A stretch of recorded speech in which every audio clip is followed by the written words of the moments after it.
Hi everyone, welcome to my YouTube channel.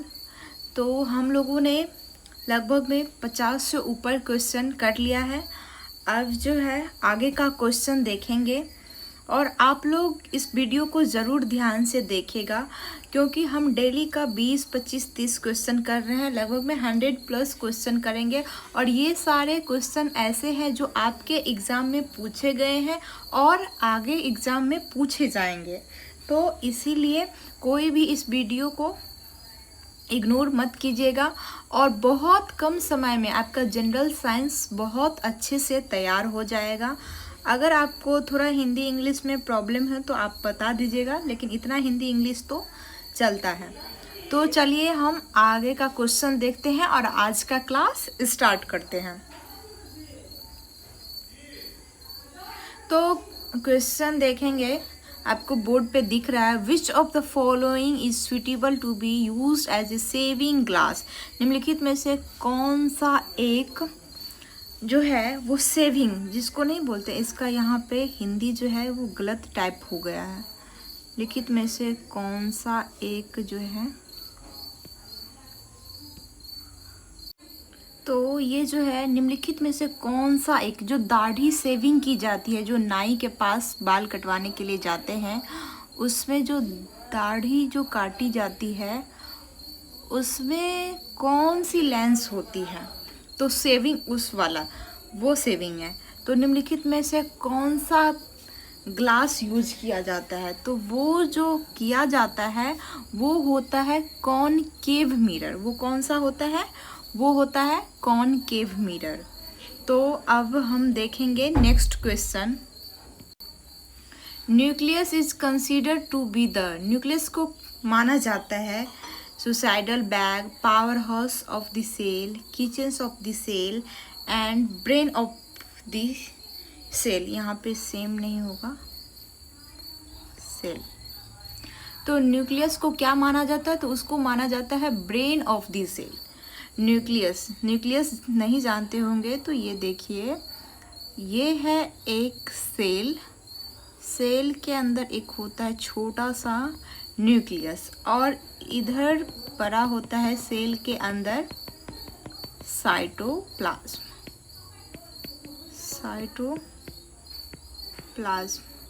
और ये जो है ये है न्यूक्लियस। और ये इस लेयर, सबसे सेल की जो बाहरी लेयर होती है उसको बोलते हैं सेल मेम्ब्रेन। साइटोप्लाज्म, ये सेल मेम्ब्रेन, ये न्यूक्लियस। और न्यूक्लियस के अंदर भी होता है जो फ्लूइड, उसको बोलते हैं न्यूक्लियोप्लाज्म। तो हम देखेंगे next question. Dotted proteins are present in chromatin.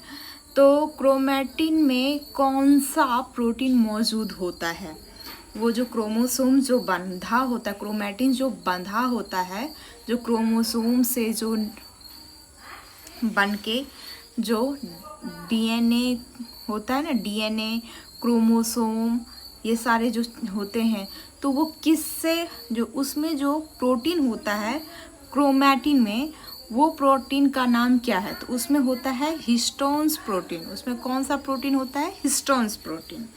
Keratin, ये सब जो होता है वो नाखून में, सींग में, ये सब होता है। इलास्टिन प्रोटीन, ये त्वचा के अंदर होता है। तो आगे हम इसको एक्सप्लेन से बताएंगे। अब देखते हैं next question. The electron was discovered by, electron की खोज की गई थी। तो इलेक्ट्रॉन की खोज की गई थी जे थॉमसन के द्वारा। किसके द्वारा की गई थी इलेक्ट्रॉन की खोज, जे थॉमसन के द्वारा इलेक्ट्रॉन की खोज की गई थी। इलेक्ट्रॉन का जो मास होता है, अगर हम इलेक्ट्रॉन के बारे में कुछ इंफॉर्मेशन याद रखें, क्योंकि ये सारे जो पॉइंट है वो आपके एग्ज़ाम के पॉइंट ऑफ व्यू से बहुत ज़्यादा इम्पोर्टेंट है, पूछे भी गए हैं और जो पूछे जा सकते हैं। तो इसलिए इसका जो मास होता है वो होता है 9.1 × 10⁻31 kg।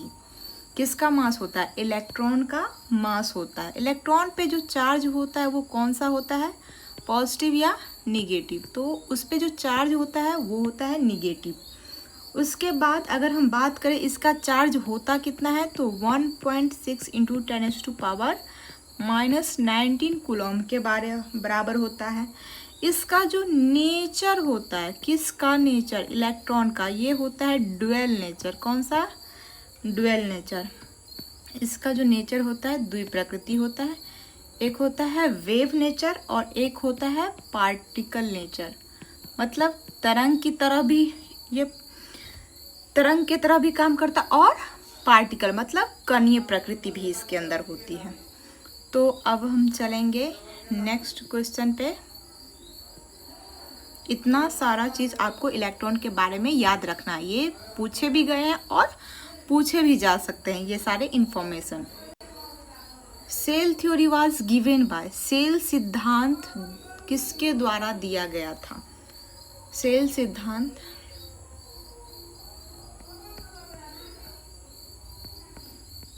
किसके द्वारा, सेल सिद्धांत किसके द्वारा दिया गया था, Schleiden and swan, Virchow, hook, हैकल। तो सेल का जो सिद्धांत है वो पहले दिया गया था स्लाइडेन के द्वारा। किसके द्वारा, स्लाइडेन एंड स्वान के द्वारा।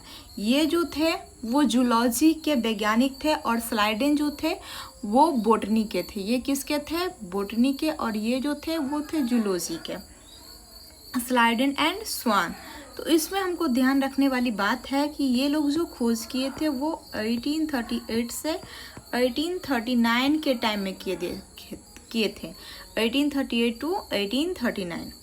तो अब हम देखेंगे कि इसका जो सिद्धांत था वो क्या था। इसका जो सिद्धांत था वो ऑल लिविंग हैव सेल, ये इसका सिद्धांत था। All cell have nucleus,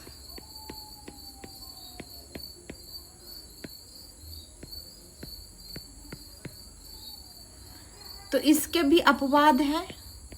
virus भी लिविंग है। ऑल लिविंग हैव सेल, तो इस सेल, तो इसके अपवाद हो गए वायरस जो है वो क्या है, वो लिविंग सेल नहीं है। ऑल सेल हैव न्यूक्लियस, और सभी के पास क्या होता है, वो मतलब सभी के पास न्यूक्लियस भी नहीं होता है। जैसे कि आरबीसी के पास न्यूक्लियस नहीं होता है, वैसे वायरस एक सेल भी नहीं है। तो आप लिविंग के लिए ऐसा जो है सिद्धांत नहीं दे सकते हैं। तो फिर 1855 में दिए रुडोल्फ विर्चो, जो इसका मान्य हुआ, जिसका मतलब था ओमनी सेलुला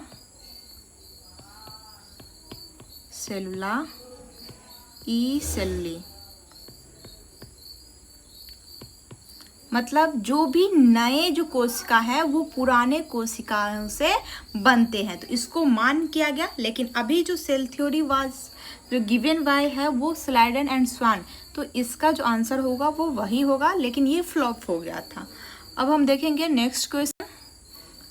निम्नलिखित में से कौन सा प्रकाश के लिए सही है, क्योंकि यह हवा से पानी में यात्रा करता है। Which of the following is true for light as it travels from air into water, its velocity increased, its frequency decreases, both its wavelength and velocity decreases. इसका जो आंसर होगा वो 4 होगा।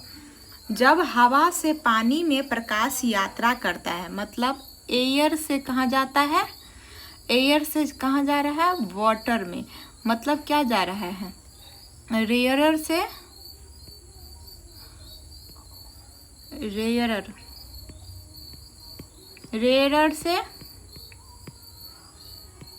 डेंसर में, कहाँ जा रहा है, रेयरर से डेंसर में जा रहा है। तो रेयरर से जो डेंसर में जा रहा है, तब क्या हो रहा है, प्रकाश जब हवा से पानी में जा रहा है तब उसकी वेवलेंथ, मतलब जो उसकी तरंग दैर्घ्य है और उसकी जो वेग है वो दोनों कम हो रही है। वेवलेंथ को हिंदी में बोलते हैं तरंग दैर्घ्य।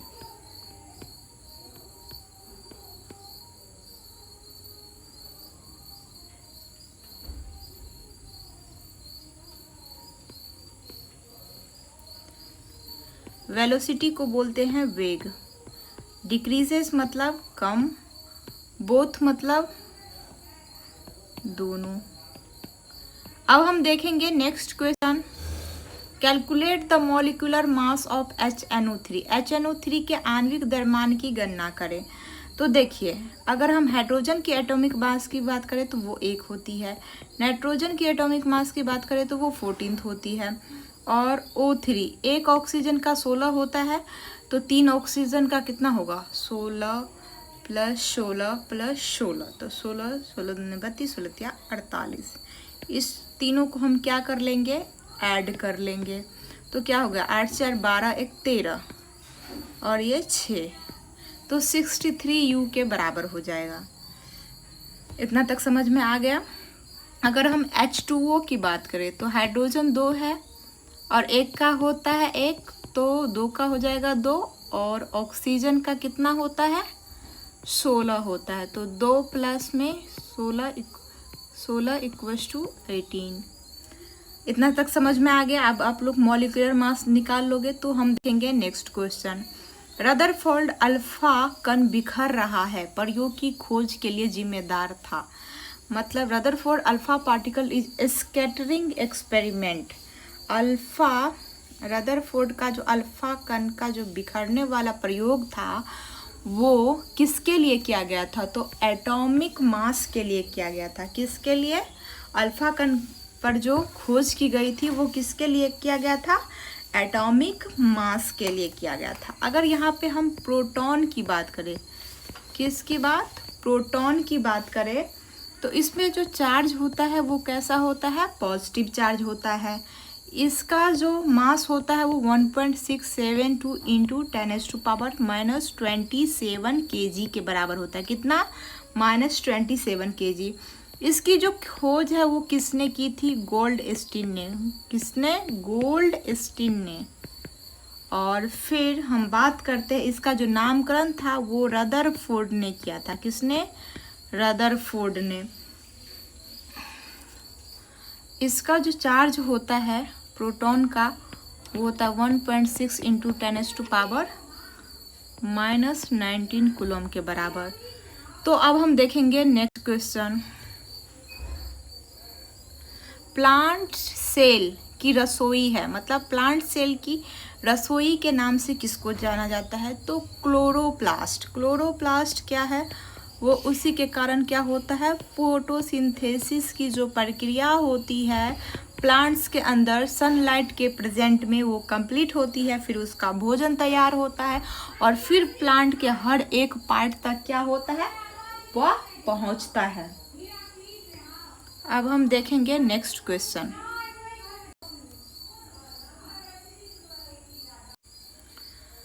तो नेक्स्ट क्वेश्चन देखेंगे, प्रकाश के तरंग सिद्धांत का संस्थापक किसे माना जाता है, अल्बर्ट आइंस्टीन, क्रिश्चियन हैगेंस और गैलीलियो गैलीली, जे चैरिस जैसन। तो इसमें जो होगा प्रकाश के तरंग सिद्धांत के वो जो होगा वो हैगेंस होगा, क्रिश्चियन हैगेंस। नेक्स्ट क्वेश्चन देखेंगे, बारिश बौछार के बाद इंद्रधनुष के निर्माण की प्रक्रिया में सूरज की रोशनी होती है। पानी की छोटी बूंदे से, वो जो होता है ना बारिश की जो बौछार होती है वो इंद्रधनुष के निर्माण की प्रक्रिया में सूरज की रोशनी से होती है। वो किसके कारण होती है, वो डिस्पर्स मतलब विक्षेपित। वो क्या होता है, उसमें पानी की बूंदें क्या हो जाती है, विक्षेपित हो जाती है। तो पानी की छोटी बूंदों से जो इंद्रधनुष का जो निर्माण होता है वो डिस्पर्स के कारण होता है। पोलराइज्ड को हिंदी में बोलते हैं ध्रुवीकरण।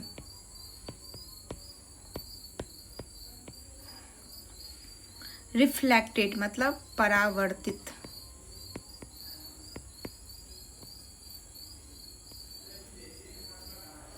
अब हम देखेंगे नेक्स्ट क्वेश्चन, भारत के राष्ट्रीय पक्षी का वैज्ञानिक नाम क्या है, scientific name of national bird of India. तो उसका नाम होगा पावोक्रिस्टेटस।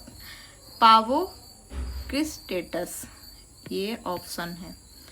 पावो मतलब क्या होता है, पैर, और याद रखो स्टेटस, मतलब उसके पैर क्या, मोर के पंख, पैर कैसे होते हैं, बड़े होते हैं, तो स्टेटस, पैरों की स्टेटस, तो इससे याद रख सकते हो। तो आप लोगों को पता ही होगा राष्ट्रीय पक्षी जो है वो है मोर। तो फिर अब हम नेक्स्ट क्वेश्चन देखेंगे। पावो क्रिस्टेटस इस मोर का ही नाम है, साइंटिफिक नेम। परमाणु रिएक्टरों में ईंधन के रूप में उपयोग किया जाता है, is use as a fuel in nuclear reactor. तो उसमें किसमें, यूरेनियम 235 का जो यूज है वो न्यूक्लियर रिएक्टर के तौर पर किया जाता है, परमाणु रिएक्टरों में। CO कोबाल्ट 60 का कैंसर का पता लगाने में। आयोडीन 131 का उसका जो होता है घेंघा रोग, जो जिसको ग्वाइटर बोलते हो, उसका पता लगाने में किया जाता है। अब हम लोग देखेंगे नेक्स्ट क्वेश्चन। क्रोमोसोम बने होते हैं, chromosome are made up of. तो क्रोमोसोम्स जो बने होते हैं वो DNA प्लस प्रोटीन्स के बने होते हैं। किसके, DNA प्लस प्रोटीन। तो प्रोटीन्स में कौन सी प्रोटीन, हिस्टोन्स। याद रहेगा सबको।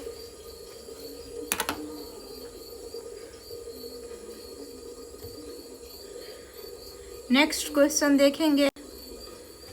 दृष्टिवैषम्य में एक बीमारी है जो प्रभावित करती, एस्टिग्मैटिज्म। ये क्या है, astigmatism is a disease which affects, वो जो होता है वो आइज को, आँखों के लिए होता है। जैसे जीरोप्थेल्मिया ले लो, ये भी किसके लिए है, वो आँखों के लिए है। नेक्स्ट क्वेश्चन देखेंगे। विच of the following is the heaviest रे, निम्नलिखित में से कौन सी किरण जो होती है वो सबसे भारी होती है, वो जो होती है वो अल्फा रे होती है। कौन सी रे होती है, अल्फा रे, सबसे ज़्यादा उसमें भेदन क्षमता रहता है। Atomic radius is measured in, परमाणु त्रिज्या को मापा जाता है माइक्रोमीटर्स, नैनोमीटर्स, मिलीमीटर, सेंटीमीटर। तो इसको जो मापा जाता है वो होता है नैनोमीटर्स। देखिए यहाँ पे आपको एक बात याद रखनी होगी, 1 मिलीमीटर इस कितने मीटर के बराबर होता है, और फिर 1 नैनोमीटर कितने मीटर के बराबर होता है, 1 माइक्रोमीटर कितने मीटर के बराबर होता है। तो मिलीमीटर 10⁻³ मीटर के, नैनोमीटर 10⁻⁻9 मीटर के, और माइक्रोमीटर 10⁻⁻6 मीटर के। इतना याद रहेगा। नेक्स्ट क्वेश्चन देखेंगे। हमारे शरीर के किस हिस्से में आमवती प्रभाव होता है, रूमेटिज्म, जिसको हम बोलते हैं गठिया।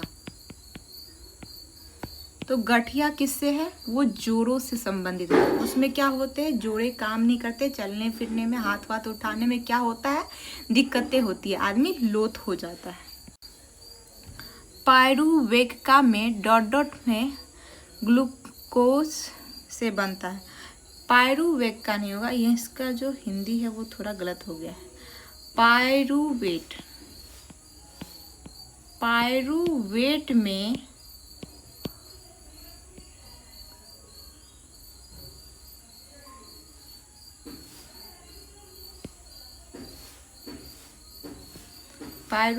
में डॉट ग्लूकोज से बनता है।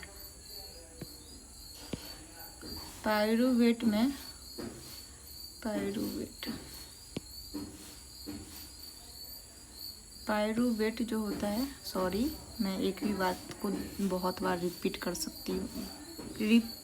चुकी हूँ। पायरुवेट डॉट ग्लूकोज से बनता है।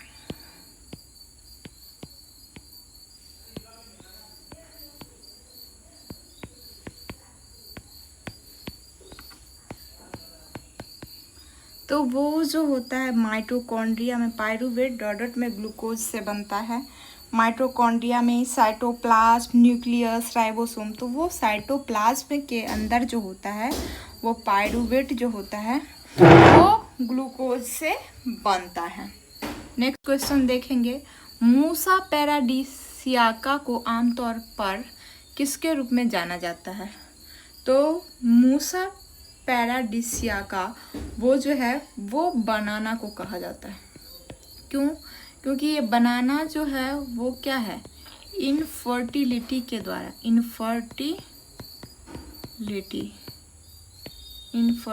के द्वारा बनता है। नेक्स्ट क्वेश्चन देखेंगे, क्योंकि बिना निषेचन के होता है।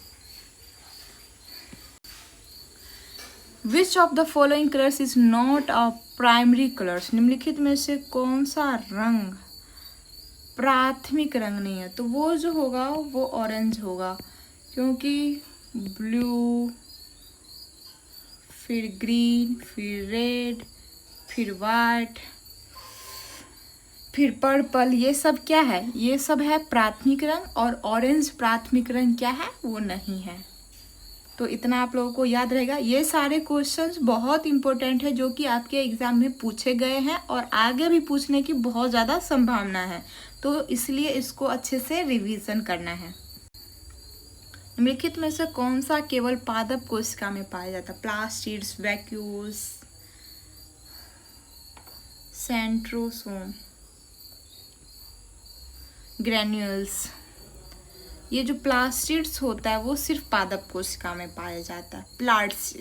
प्लास्टिड्स जिसको हम बोलते हैं लवक। वैक्यूल्स मतलब रिक्तिका, और सेंट्रोसोम और ग्रेन्यूल्स को हिंदी में क्या बोलते हैं? चलिए आप थोड़ा ढूंढ लीजिएगा ग्रेन्यूल्स को क्या बोलते हैं।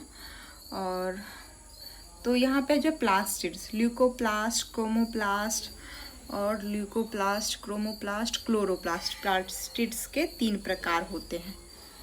तो इतना याद रहेगा कि पादप कोशिका में कौन सा पाया जाता है? प्लास्टिड्स। सिर्फ जो है ये प्लास्टिड्स पाए जाते हैं, बाद बाकी ये सारे जो है वो जंतु कोशिका में भी पाए जाते हैं। तो हम नेक्स्ट और सबसे लास्ट क्वेश्चन देखने जा रहे हैं। किस कोशिका अंग को पॉलीमॉर्फिक कोशिका कहा जाता है? पॉलीमॉर्फिक्स, रंग बदलू कोशिका, ये होता है लाइसोसोम। ये सब क्या है? ये अपना रूप क्या करता रहता है? बदलता रहता है। तो ये आपका, इसको हम बोलते हैं आत्मघाती थैली। आत्मघाती थैली इसे क्यों बोला जाता है? क्योंकि ये बहुत ज़्यादा होने पर अपनी ही कोशिकाओं को क्या करता है? मारना शुरू कर देता है। इसको बोलता है, इसीलिए इंग्लिश में बोलते हैं सुइसाइडल बैग। समझ में आ गया सभी को? Thank you all of you. आज का ये जो क्लास है वो ख़त्म हो रहा है, तो आप लोग हमारे इस वीडियो को ज़रूर ज़्यादा से ज़्यादा शेयर कीजिएगा, और जो लोग हमारे इस वीडियो को हमारे चैनल को सब्सक्राइब नहीं किए हैं, सब्सक्राइब करेंगे, और प्लस वीडियो पर लाइक ज़रूर कीजिएगा, और कमेंट में ज़रूर बताइएगा कि क्या इसमें कमी है जो हमें सुधारनी है, क्या आप लोगों को समझ में अच्छे से नहीं आया, और कमेंट में ज़रूर बताइएगा कि ये क्लास आपको कैसी लगी। Thank you all of you. तो आज का क्लास हम यहीं पे ख़त्म करते हैं।